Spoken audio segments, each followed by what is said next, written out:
Let's see this question. So the question is, in which of the following compounds manganese show maximum radius? यानी कि हमारे पास कुछ magnesium के 4 compounds दिए हुए हैं, हमें ये बताना है कि कौन सा ऐसा कंपाउंड है जिसमें जो मेरा रेडियस है मैग्नीशियम का वो क्या है, maximum.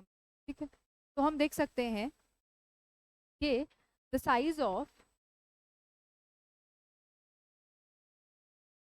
cation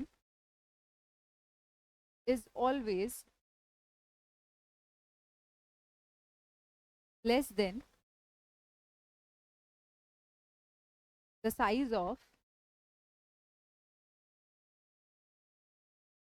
the parent atom। यानी कि कैटायन का साइज हमेशा क्या होता है, छोटा होता है as compared to the parent atom. ठीक है, और जैसे जैसे पॉजिटिव चार्ज बढ़ता है किसी भी एटम पे उसका साइज उतना ज्यादा छोटा होता रहता है। ठीक है, हम लिख सकते हैं as positive charge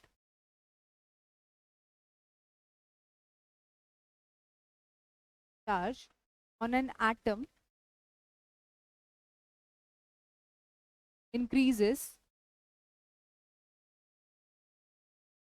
size decrease। अब वो साइज डिक्रीज क्यों होता है, क्योंकि जब हमारे जब इलेक्ट्रॉन्स क्या हो रहे हैं, रिमूव हो रहे हैं किसी भी एटम में से, तो जो इफेक्टिव न्यूक्लियर चार्ज है वो बढ़ जाता है। ठीक है, इनिशियली हमारे पास ज्यादा नंबर ऑफ इलेक्ट्रॉन्स थे और न्यूक्लियस का इफेक्टिव न्यूक्लियर चार्ज उन सभी इलेक्ट्रॉन्स पे लग रहा था। अब जो इलेक्ट्रॉन्स हैं उनका नंबर कम हो गया है, तो इसका मतलब जो मेरा इफेक्टिव न्यूक्लियर चार्ज है वो अब कम नंबर ऑफ इलेक्ट्रॉन्स में डिस्ट्रीब्यूट, जिसकी वजह से इफेक्टिव न्यूक्लियर चार्ज बढ़ गया है। ठीक है, size decreases, the increase in due to the increase in effective nuclear charge।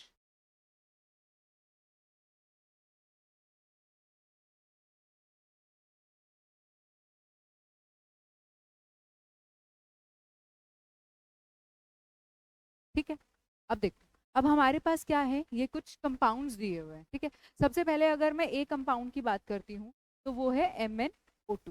ठीक है, अब मुझे यहाँ पे मैग्नीज का साइज बताना है, तो मुझे यहाँ पे मैग्नीज के ऊपर जो भी चार्ज है वो निकालना होगा। ठीक है, ऑक्सीजन पे हमेशा 2 नेगेटिव चार्ज होता है। ठीक है, एक ऑक्सीजन पे 2 नेगेटिव चार्ज, तो 2 ऑक्सीजन पे कितना, 4 नेगेटिव चार्ज। ठीक है, तो इसका मतलब मेरा जो मैग्नीज है उस पे क्या होगा, +4 चार्ज होगा। ठीक है, तो यहाँ पे जो Mn के ऊपर चार्ज है वो क्या है, +4। अगर मैं बी ऑप्शन की बात करूं, बी ऑप्शन है Km।